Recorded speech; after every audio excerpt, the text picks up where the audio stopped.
Hello friend, welcome to success magic success.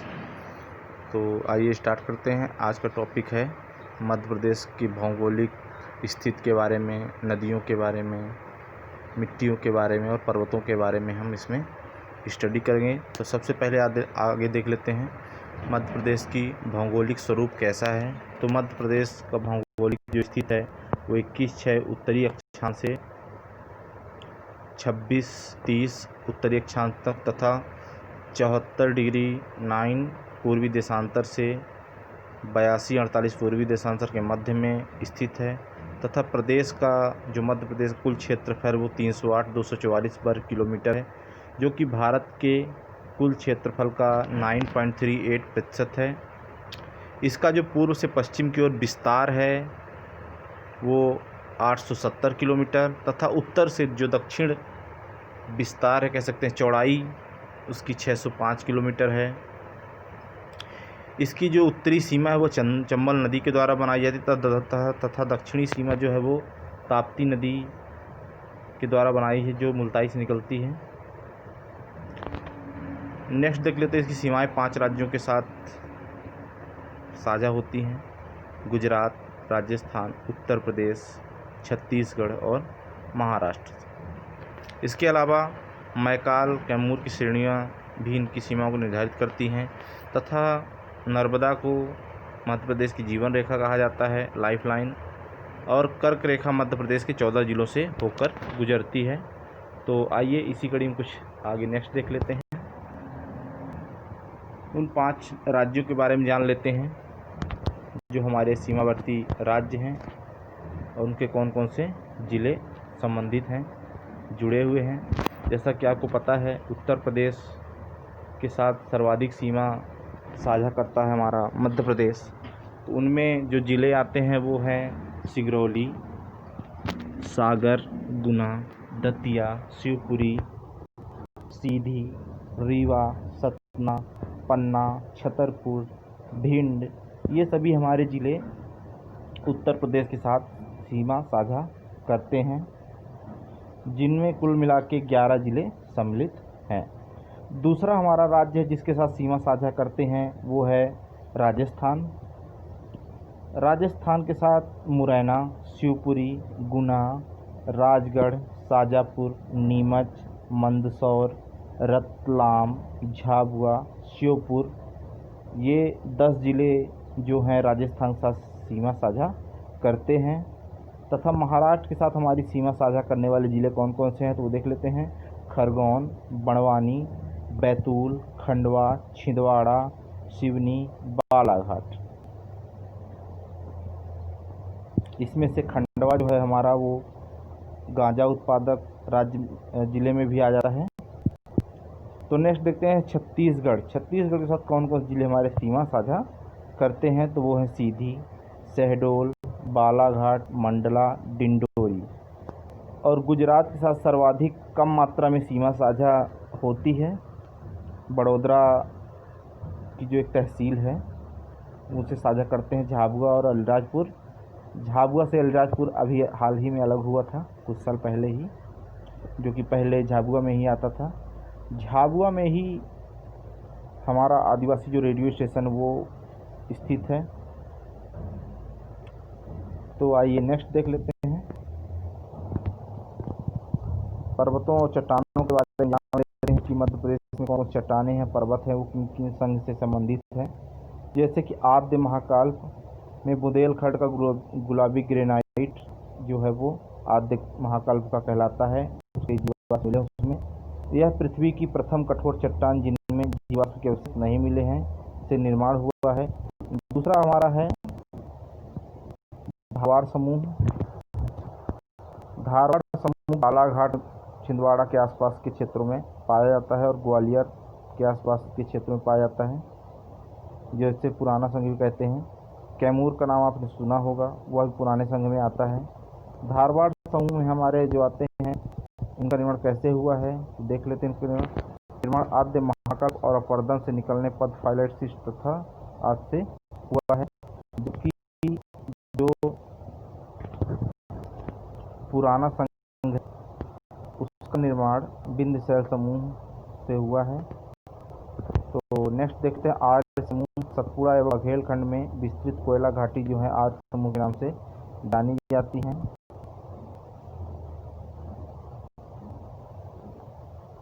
तो next देख लेते हैं क्रिटेशियस कल्प।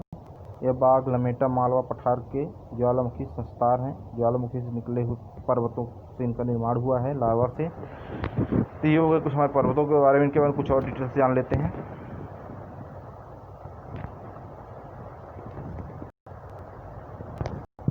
देख के बारे में इसकी एपी चटर्जी ने मध्य प्रदेश के धरातल को विविधता के आधार पर निम्न दो बृहद भौतिक प्रदेशों में विभाजित किया है। पहला है हमारा भौतिक प्रदेश मध्य उच्च प्रदेश और प्रायद्वीपीय पठारी प्रदेश, जो समतल भूमि वाले हैं, जैसे सतपुड़ा मैकाल श्रेणियाँ, प्रायद्वीप, बघेलखंड का पठार जो लगभग समतल दिखते हैं। तो सबसे पहले हम मध्य उच्च प्रदेश के बारे में जान लेते हैं। यह उच्च प्रदेश एक त्रिभुजाकार पठार प्रदेश है जो दक्षिण के नर्मदा, सोन घाटी, पूर्व में कैमूर के कगार में पश्चिमी अरावल श्रेणियों से घिरा हुआ है। यानी कह सकते हैं कि ये भूमि से डायरेक्ट उठे हुए क्षेत्र हैं, जो कि काफ़ी लंबाई में मध्य प्रदेश में फैले हुए हैं। तो इसमें पहला हमारा है मालवा पठार। यह मध्य प्रदेश पश्चिम भाग को मालवा पठार के नाम से जाना जाता है। यह पठार गुना, राजगढ़, भोपाल, रायसेन, सागर, बिरसा, शाजापुर, देवास, इंदौर, सीहोर, उज्जैन, रतलाम, मंदसौर, झाबुआ एवं धार जिलों में स्थित है। इसकी जो भौगोलिक स्थिति है वो 20 डिग्री 17 उत्तरी अक्षांश से 25 डिग्री 8 उत्तरी अक्षांश तथा 74-20 पूर्वी देशांतरों से 79-20 पूर्वी देशांतरों के मध्य में है। कर्क रेखा इसे दो बराबर भागों में डिवाइड करती है, क्योंकि यह मध्य प्रदेश के बीचों बीच से होके उज्जैन होके गुजरती है और 14 जिलों से होके गुजरती है। तो देख लेते हैं समुद्र तल से ऊंचाई कितनी है। 500 से लेकर 500 मीटर की ऊंचाई है, और सबसे ऊंची जो चोटी सींगर है वो 881 मीटर की ऊंचाई है। ये अक्सर पूछा जाता है एग्ज़ाम में कि मध्य प्रदेश की सबसे ऊंची चोटी का नाम क्या है, तो चोटी सीगर है जो कि 881 मीटर ऊंची है। तो नेक्स्ट देख लेते हैं इसी में कौन कौन सी फसलें होती हैं। तो इसमें मुख्यतः फसलें कपास, गेहूँ होता है, और इसमें नदियाँ कौन कौन सी हैं, तो छिप्रा, बेतवा, सोनार एवं चंबल। और यहाँ पे काली मिट्टी की प्रचुरता है, इसलिए कपास का उत्पादन भी काफ़ी होता है।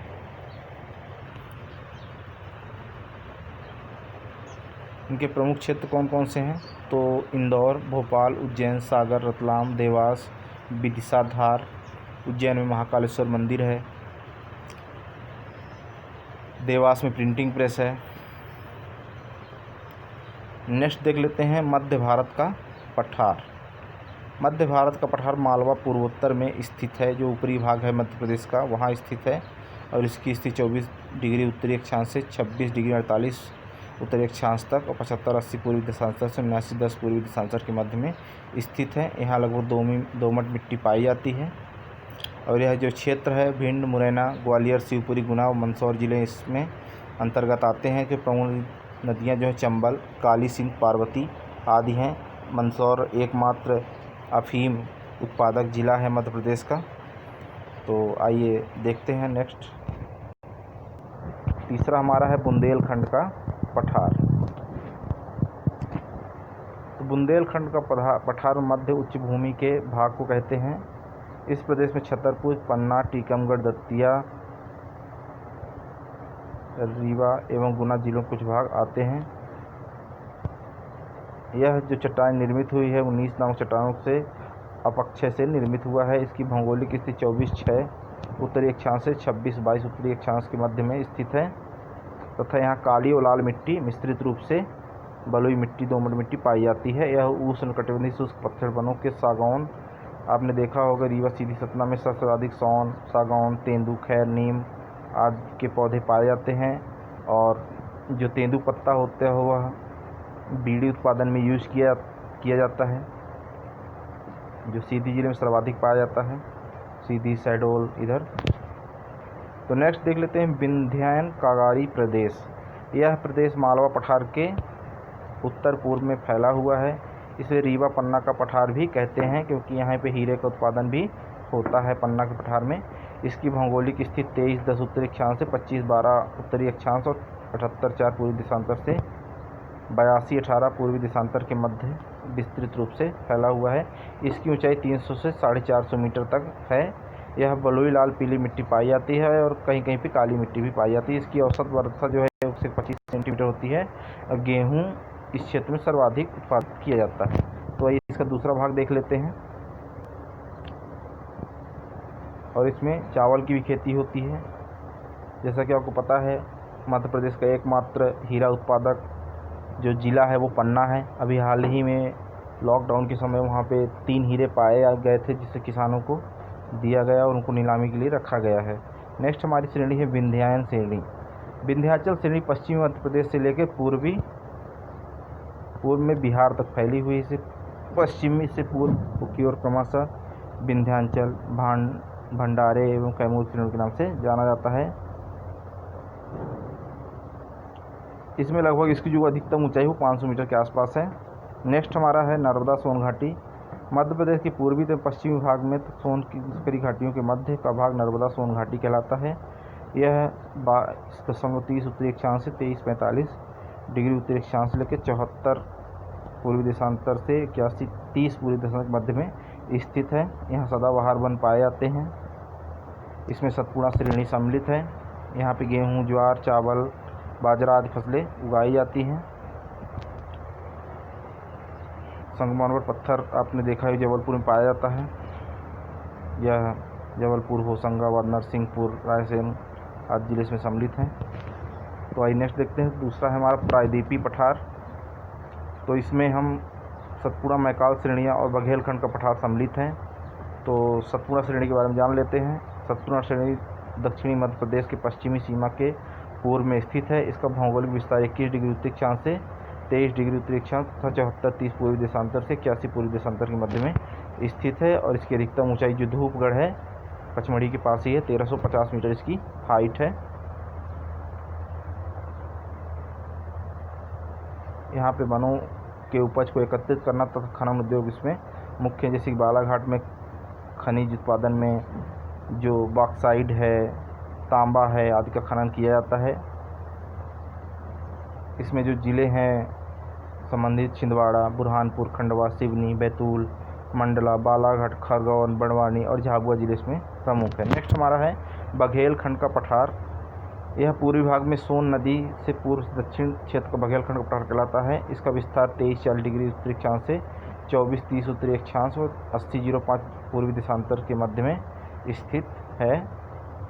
यह गोंडवाना समूह के प्रमुख भौगोलिक विशेषता है कि मध्य प्रदेश के प्रमुख कोयला क्षेत्र इसी में है, जैसे कि आपका सोन, शहडोल में जो है और सिंगरौली जो कोयला खनन क्षेत्र है। तो आइए इनके बारे में, पर्वतों के बारे में जान लेते हैं।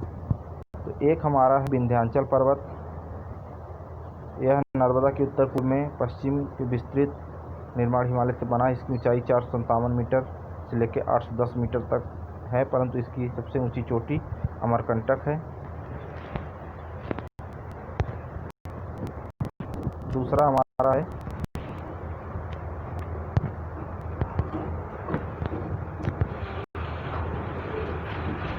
सतपुड़ा श्रेणी। इस पर्वत का निर्माण ग्रेनाइट एवं बैसाल्ट की चट्टानों से हुआ है, जिसका विस्तार नर्मदा नदी के दक्षिण से विंध्याचल के समांतर 1120 किलोमीटर की लंबाई तक है। इसमें सबसे ऊंची जो चोटी धूपगढ़ है वो 1350 मीटर है, जो पचमढ़ी के पास महादेव मंदिर के पास स्थित है। तो आइए इसके बारे में कुछ और ही जान लेते हैं।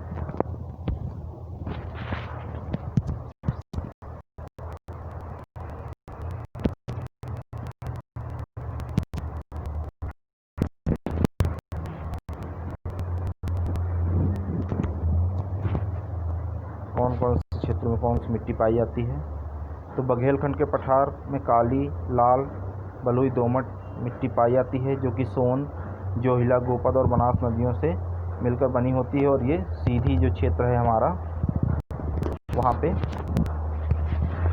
वो जिला, सीधी जिला आता है। सीधी, शहडोल, उमरिया, मुड़वारा आदि जिले आते हैं। दूसरा हमारा है सतपुड़ा मैकाल श्रेणी। इसमें काली गहरी काली मिट्टी पाई जाती है जो कि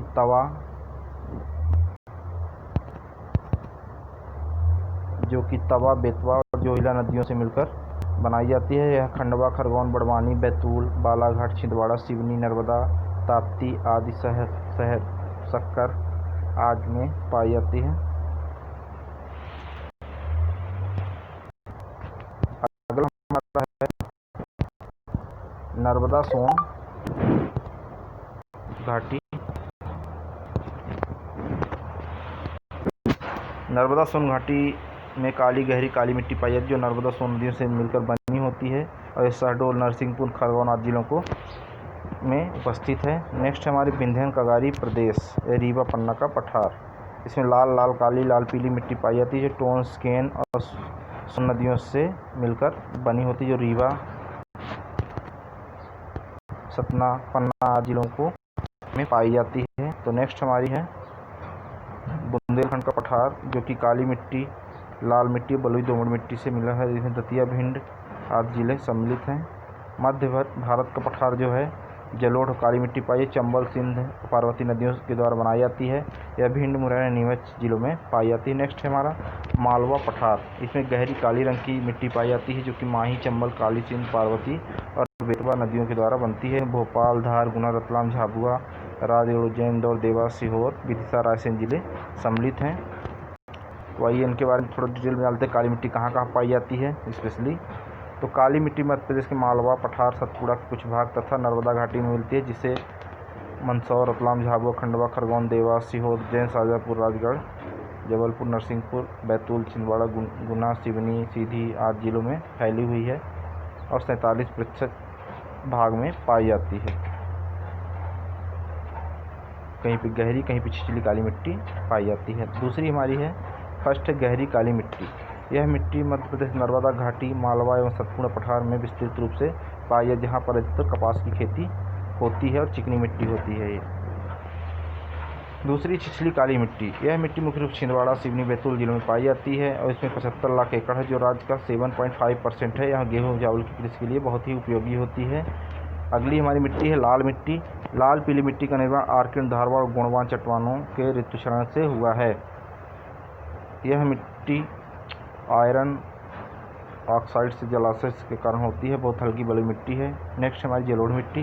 जलोढ़ मिट्टी निर्माण बुंदेलखंड, नीच तथा चंबल द्वारा निष्पेक्षित पदार्थों से हुआ है। यह मिट्टी प्रदेश के मुरैना, भिंड, ग्वालियर और शिवपुरी जिलों में पाई जाती है। इसका जो क्षेत्रफल है 30 लाख एकड़ है। नेक्स्ट हमारा है कछारी मिट्टी। कछारी मिट्टी का निर्माण नदियों द्वारा बाढ़ के समय अववाह क्षेत्र से निक्षेपित होने से बना है और यह मिट्टी गेहूं, गन्ना और कपास फसल की बहुत ही उपयोगी, क्योंकि यह बहुत सारे मिनरल्स को अपने आप में एकत्र किए रहती है कछारी मिट्टी। अगली हमारी है मिश्रित मिट्टी। यह अनेक क्षेत्रों में लाल पीली काली मिट्टी मिश्रित रूप में पाई जाती है। इसमें फास्फेट, नाइट्रोजन, कार्बनिक पदार्थों की कमी रहती है। यह मुख्य से ज्वार, बाजरा और जैसे मोटे अनाजों के लिए उपयोग की जाती है। प्रदेश में कुछ मिट्टियों का विवरण देख लेते हैं। जलोढ़ मिट्टी भिंड, मुरैना, ग्वालियर, शिवपुरी आदि जिलों में पाई जाती है, जबकि लाल पीली मिट्टी मंडला, बालाघाट, शहडोल में पाई जाती है। काली गहरी मिट्टी जो है वो होशंगाबाद और हरदा में पाई जाती है। साधारण गहरी काली मिट्टी है गुना, शाजापुर, सीहोर, उज्जैन आदि में पाई जाती है। छिछली काली मिट्टी छिंदवाड़ा, सिवनी, बैतूल में पाई जाती है। कछारी मिट्टी ग्वालियर, भिंड, मुरैना में पाई जाती है, क्योंकि यहाँ चंबल नदी अधिकतर यहाँ पर नदियों को जो मिट्टी होती है बहा कर ले जाती है और अपर्दन करती है, इससे निर्माण होता है कछारी मिट्टी का। मिश्रित मिट्टी टीकमगढ़, पन्ना, सतना, रीवा आदि क्षेत्रों में, सीधी क्षेत्रों में पाई जाती है। तो यह हमारे मध्य प्रदेश की भौगोलिक स्थित और मिट्टियाँ, नदियों के बारे में जानकारी थी। तो इसी तरह महत्वपूर्ण जानकारियों से जुड़े रहने के लिए हमारे साथ बने रहें। बहुत बहुत धन्यवाद। Thanks for watching. यदि जानकारी अच्छी लगी तो दोस्तों के साथ शेयर करें, लाइक करें, सब्सक्राइब करें। Again thanks for watching. इसके अतिरिक्त ये कुछ प्रैक्टिस क्वेश्चंस हैं जिसको आप देख सकते हैं। इसका आंसर आप कमेंट कर सकते हैं। इसका जो सल्यूशन है वो लास्ट में दिया गया है। तो आपको पता है मध्य प्रदेश से निकलने वाली नर्मदा नदी किस में मिलती है, तो वो खंभात की खाड़ी में जाके गिरती है। बुंदेलखंड प्रदेश सबसे ऊंची चोटी सिद्ध बाबर की ऊंचाई कितनी है? तो ये आपको जानकारी का आंसर लास्ट में मिल जाएगा। तो इसी तरह नेक्स्ट क्वेश्चन देख लेते हैं। मध्य प्रदेश में वर्षा का वार्षिक औसत कितना है? तो 100 से 125 है। पता है आपको। सोन नदी का उद्गम स्थल क्या है? अमरकंटक है। धूपगढ़ किस पहाड़ी पर स्थित है? तो महादेव पहाड़ी पर स्थित है। सिद्ध बाबर पहाड़ी किन पठारों में से स्थित है? तो ये हमारे मैकाल बुंदेलखंड के बीच में स्थित है। महेश्वर महिष्मती किसकी नदी के तट पर बसा है? तो नर्मदा नदी के तट पर बसा है। नेक्स्ट हमारा क्वेश्चन है, नेक्स्ट देखते हैं। महेश्वर नर्मदा नदी किनारे बसा है। 10वां हमारा क्वेश्चन है, मध्य प्रदेश का सर्वोच्च शिखर किस पठार में स्थित है? तो जो धूपगढ़ की चोटी है 1350 मीटर इसकी ऊंचाई, जो सतपुड़ा श्रेणी के अंतर्गत आती है। तो नेक्स्ट देख लेते हैं, मध्य प्रदेश की निम्नलिखित में कौन सी स्थित ठीक है? तो मध्य प्रदेश की स्थित हमारी हो जाएगी 21/6, 26/54 उत्तर एवं 74/6 से 82/47 पूर्वी देशांतर के बीच में स्थित है। तो 12 नंबर क्वेश्चन, मध्य प्रदेश का न्यूनतम वर्षा वाला स्थान कौन सा है? तो आपको पता है भिंड मुरैना का जो गोहद जिला है, गोहद एरिया जो है वहाँ पे सर्वाधिक कम वर्षा होती है